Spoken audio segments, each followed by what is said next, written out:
तव्हां चयो त पीपल्स पार्टी जमहूरियत ते यकीन रखे थी, आइन ते यकीन रखे थी, सिस्टम खे हलाइण चाहे थी। जॾहिं एतिरा भेरा जेके मुआहिदा थियनि था उन्हनि जी भञकड़ी थिए थी, बार बार पीपल्स पार्टी उन्हनि जो यादि ॾियारे थी, सिर्फ़ु ऐं सिर्फ़ु इन जे करे त सिस्टम हली सघे, इन्हनि सां गॾु हलणो आहे।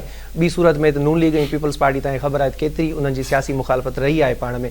हाणे पीपल्स पार्टी जो हिकिड़ो जेको किरदारु आहे सिस्टम खे हलाइण जो, हूअ त पंहिंजो निभाए पई, पर नून लीग जंहिंखे मेन स्ट्रीम में आंदो आहे पीपल्स पार्टी, या पाण खणी चऊं त पीपल्स पार्टी पंहिंजे कुलनि ते विहारे इक़्तिदार में आंदो आहे नून लीग ते, त छा नून लीग ते के इख़लाक़ी तौरु ज़िम्मेवारियूं लागू नथियूं थियनि त जेके अहम इतिहादी आहिनि उन्हनि जा रिज़र्वेशन्स बि ॿुधजनि, या जेका फ़ैसिला साज़ी वारो अमल आहे उन में बि पीपल्स पार्टी खे शामिल कजे?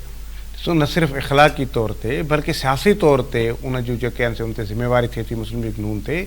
पीपल्स पार्टी जेकर इतिहादी न बि हुजे त बि मुल्क जी हिकिड़ी वॾी सियासी जमायत आहे, उनखे आन बोर्ड वठिणो पवंदो, इहो हुकूमत जो कमु हूंदो आहे।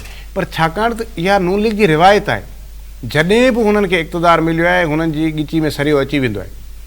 पोएं टेन्यूअर में जेका शायदि 16 महीना हुकूमत हुई जेका PDM वारी, उन में त पीपल्स पार्टी बि उनजो हिसो हुई। बिलावल भुट्टो ज़रदारी साहिबु फॉरेन मिनिस्टर हुयो, पर उनजे बावजूदि तव्हां ॾिठो पिए त खोड़दारनि जाइनि ते जेको आहे सो बाईपास पिया कनि पीपल्स पार्टी खे। उनजे करे ही नून लीग खे पंहिंजे रवैये में तब्दीली आणणी पवंदी ऐं यकीन खे कुझु न करे सघंदी। पीपल्स पार्टी खां बाईपास करे कहिड़ी शयूं अप्रूव कराए सघे थी? नून लीग त कुझु नथी करे सघे। नून लीग त न पीपल्स पार्टी खां सवाइ बजट पास कराए सघंदी, न ई वरी को PSC मां के शयूं क्लियर कराए सघे थी। तंहिं करे हू पीपल्स पार्टी जे हिकु हिकु शइ जी मोहताज आहे। मां तव्हांखे चयो पियो त हू सिर्फ़ु इन करे कनि था त जीअं असां पंजाब जे अंदरि उहो पंहिंजो जेको गिराफ़ आहे उहो वापसि हासिलु करे। अच्छा सर, टाइम घटि आहे, मूंखे हिकु ॿिया बि सवाल मुंहिंजे ज़हन में अचनि पिया। ईअं लॻे पियो त नून लीग खे कंहिंजो ॾढु हासिलु आहे, जीअं ई हुकूमत ठही आहे नून लीग जी जेका रविश आहे पंहिंजी उहा बरक़रार आहे। मुस्तक़बिल में बि जेकॾहिं नून लीग पंहिंजी सियासत या हुकूमत में फ़ैसिला साज़ी जो जेको स्टाइल आहे उनखे बरक़रार रखियो ऐं ईअं ई पीपल्स पार्टी खे नाख़ुशि कंदी आई, नतीजो छा था ॾिसो? ॾढु कंहिंजो कोन्हे मुस्लिम लीग नून खे। ॾढु हुजे हा त पोइ 2/3 मेजॉरिटी सां अचे हा, ईअं जीअं नवाज़ शरीफ़ आयो। ॾढु कंहिंजो बि कोन्हे को।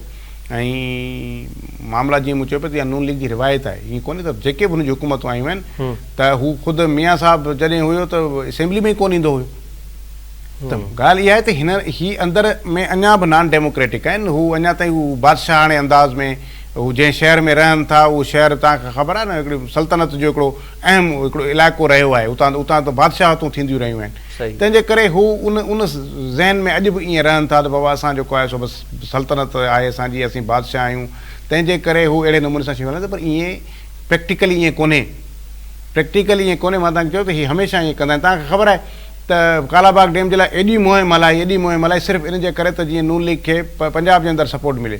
ऐं पीपल्स पार्टी छाकाणि इन्हनि मामलनि ते सिंध सां गॾु बीहे थी, तंहिंजे करे उनजो पीपल्स पार्टी खे पंजाब में डैमेजिस थियनि था। इन कालाबाग डैम जे करे जॾहिं मोहतरमा कमू शहीद वटि धरणी वेही रही, कालाबाग डैम त नवाज़ शरीफ़ हथु खणी भॼी वियो, पर पीपल्स पार्टी सां इहो थियो त वरी पंजाब जे अंदरि उनखे डैमेजिस थिया। ही इन क़िस्म जी शयूं कनि पिया त जेको बि थोरियूं सीटूं ॾिसो नून लीग सिंध मां हिकिड़ी बि सीट कोन थी खणे, PP त वरी बि हुतां खणी थी न। तंहिंजे करे सिर्फ़ु इन जे करे त पीपल्स पार्टी जो हुते गिराफ़ कराइणो आहे, पंहिंजी इज़त बचाइणी आहे, तंहिंजे करे अहिड़े क़िस्म जूं शयूं कनि था। बाक़ी ईअं थियणो आहे ई कोन। अच्छा साईं, बिलावल अमेरिका जो हवालो ॾींदो चयो आहे त अमेरिका मां बयान अचनि पिया, बहानो इमरान ख़ान आहे, निशानो जेको आहे उहो पाकिस्तान जो एटमी ऐं मिज़ाइल प्रोग्राम आहे, ऐं ताज़ो ई पाबंदियूं जेके अमेरिका हयूं आहिनि उनजो बि ज़िक्र थियो आहे। इहा छा हुकूमत जी नाकामी आहे? छो जो तासुर त इहो ई थो मिले अॼोकी इन मामले ते। जेकॾहिं बिलावल भुट्टो ज़रदारी साहिब जी जॻह ते मां तकरीर करे रहियो हुजां त मां रिचर्ड ग्रेनेल खे यूथियो चवां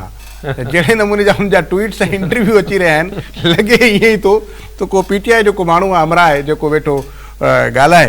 तंहिंजे करे वाक़ई इहा हक़ीक़त आहे त ॾिसो गॾोगॾु उन पाबंदियूं लॻाइण माना हींअर त एडमिनिस्ट्रेशन त जो बाइडन जी वेठी आहे न, पाबंदियूं त जो बाइडन लॻायूं आहिनि त हो त हुनजे एंटी सोच जे वोट खणी आयो आहे। पर हो पाकिस्तान जे मामले ते ट्रंप इंतिज़ामिया बि हुन सां हिकु पेज ते आहे। त वजह कहिड़ी आहे त हुननि खे पाकिस्तान खुटकी रहियो आहे।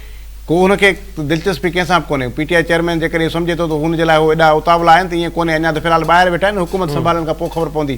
हे सियासी मामला कोन्हनि जो हिकिड़ी पार्टी ॿी पार्टी सां ॻाल्हाईंदी, ही ॿ मुल्क आहिनि, रियासत सां ॻाल्हाईंदी, इदारनि सां ॻाल्हाईंदा। ईअं थोरी आहे त बसि हो चवंदा आहियूं असां हिनखे अमरार खे तव्हांजे हवाले करे छॾींदासीं, वठो असां आज़ादु करे छॾियूं। ईअं कोन्हे थियणो। सिर्फ़ु हुननि जो जेको मसइलो आहे उहो मिज़ाइल प्रोग्राम आहे उहो चए थो त इहो मिज़ाइल प्रोग्राम जेको आहे इहो पाकिस्तान हाणे उन खां अॻिते पियो वञे। हू जेको हू मतिलबु तव्हां सोचो त सही, अमेरिका जहिड़ो सुपर पावर मुल्क चए थो त पाकिस्तान एडवांस एॾो वियो आहे हलियो मिज़ाइल टेक्नोलॉजी में, हू अहिड़ो मिज़ाइल ठाहे पियो जंहिंसां अमेरिका खे ख़तरो आहे। यानी अमेरिका जी सिक्योरिटी हाणे हुन सां गॾे करे उहो सिर्फ़ु असांजे हिन मुल्क ते प्रेशर विझणु चाहे थो। उनजे करे इमरान ख़ान खे हू इन करे इस्तेमालु पियो करे त जीअं थोरो पब्लिक जी बि हमदर्दी थिए, ऐं माण्हू त हाणे वरी अमेरिका जी तरफ़ ॾिसणु शुरू थिया आहिनि। ईअं पियो लॻे त हुते PTI जी हुकूमत अची वई आहे।